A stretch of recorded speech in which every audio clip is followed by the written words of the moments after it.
हुण किने कोड़े खाने मसीतां वास्ते किने कोड़े खाने तरावियां वास्ते किने कोड़े खाने हुण तां गल कोई नहीं करदा। मैं तो पहले ही कहता होंदा सी, मैं तो उदों नहीं कहता सी, लोग साडे मजाक उड़ाते सन कि ये स्पीकरां तक गल नहीं रहनी, गल बड़ी अगे चली जानी। ऐ साडी कौम साडा मजाक उस वेले उड़ाती सी, ये एवें जज्बाती गल्लां करना। 2018 तो बाद फिर इस बारी तो स्पीकर उतरे ना, ये मेरी गल तुसीं याद रख लेना।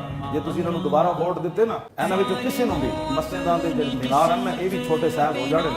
इन्हां कोलों नफरत करो, इन्हां कोलों दूर हो जाओ, इन्हां ते अल्लाह दे अज़ाब आने ते फिर उस वेले नसण दी जात तुहानूं भी नहीं लभणी।